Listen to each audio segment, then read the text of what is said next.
I'm usually a snob when it comes to using native glass, but while searching for Black Friday deals, I stumbled upon this. The Sigma 18-35mm f1.8 for Canon. Probably the fastest APS-C lens with a constant aperture of f1.8. I didn't pay much attention to this lens while shooting with full frame, but now that I have an FX30, this lens is more relevant. Let's see how well it holds up and if this is the lens to add to your kit. Hey fam, mga kapatid, welcome back to the channel. So what does the Sigma's 18-35mm f1.8 got going on? The 810 gram or 28.6 ounces lens has a standard DSLR lens form factor. We've got the typical AF MF switch, focus ring on the end and the zoom ring in the middle. The focus ring is not fly-by-wire, unlike most of the mirrorless lenses today. So when you make any adjustments, they're consistent with the measurements as noted through the glass here. In addition to that, when you zoom, it's all internal, which is the case for many DSLR lenses. This is super ideal for you to fly this on a gimbal without having to make more adjustments as you adjust your lens. Is it parafocal? Unfortunately, no. So if you're filming manually, you'll just have to adjust your focus accordingly when you zoom in and out.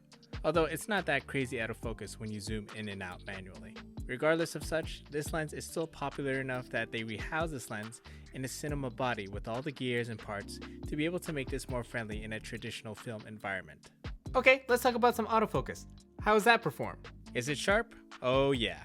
Does it nail autofocus? And it follows face and eye well. It kept up when I was taking photos and focusing back and forth between eye and face as any other Sony lens would do. There was hardly any hunting for focus from this lens. By the way, if you're wondering if this lens is good for portraits, I give 2 thumbs up for approval. The full frame equivalent alone being 27-52mm is a good range for taking portraits, as well as everyday life if you're okay with the weight. And that weight is similar to your average 24-70mm full frame lens.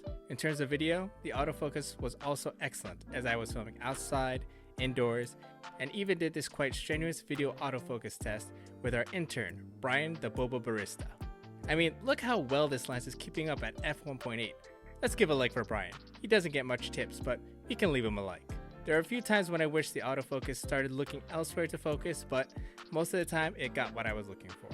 And when it wasn't, I just tapped to focus or just switched over to manual focus. So before we get too excited and starting adding this lens to your cart, there is an elephant in the room.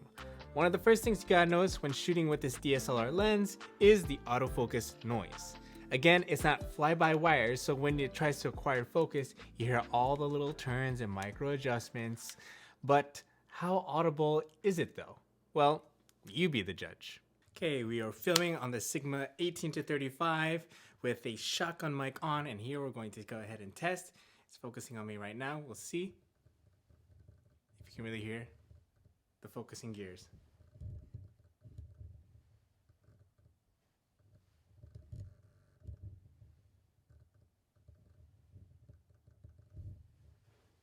So it's with the handle, so I don't know if you can really hear it as I'm going back and forth as it's focusing, if that's going to really bother your audio while someone's talking. And that's something to note if whether or not that's important to you, and if it's even worth an issue if someone's going to be talking over your gears focusing back and forth. Now we're shooting with the Deity D4 Duo, and it's mounted right on top of the camera, right behind the lens, so maybe you might be able to pick up a little bit more of the gears focusing back and forth. How about now? Do you hear much of the auto focusing or the gears while it's going back and forth? Is it really that much of a big deal?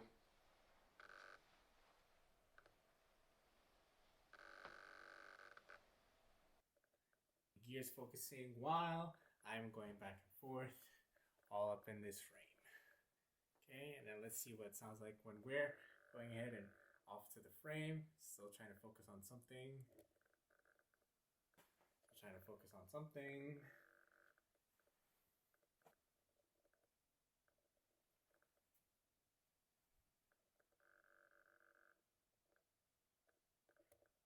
Okay, this is autofocus test with the boom mic over here. It's far away from the lens. Do you hear any of the focusing problems? Do you hear any of the focusing? Anything at all? Am I just talking over it? Okay, and I won't talk.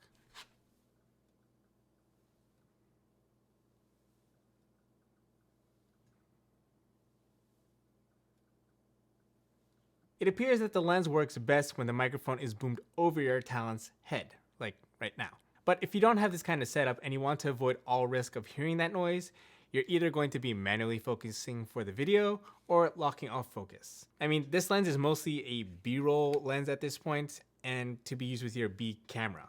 And of course, this rocks it at photography. At this point, let me know in the comments if this is even worth it. Do you adapt DSLR lenses at all, or do you prefer native lenses for your camera system? I don't miss the weight of DSLR lenses or even fast zoom lenses at that, but when paired with my FX30, it just feels so right as I balance this setup with the top handle. The weight of my setup feels well distributed and it's more of a joy to use. Almost 10 years later since release, this lens is still amazing and can still hang with the other camera lenses today. As long as you can get over and manage the audible autofocus, you'll be able to have a great time. This lens is popular for a reason, and if you shoot with an APS-C camera or shoot Super 35 at all, this lens is still worth a look. As someone who owns the 16mm and the 30mm f1.4, I'm conflicted with how this lens could fit in my kit. I love the speed of these prime lenses in addition to the lighter profile, yet I love the versatility and quite comparable speed of the f1.8 and this 18-35mm.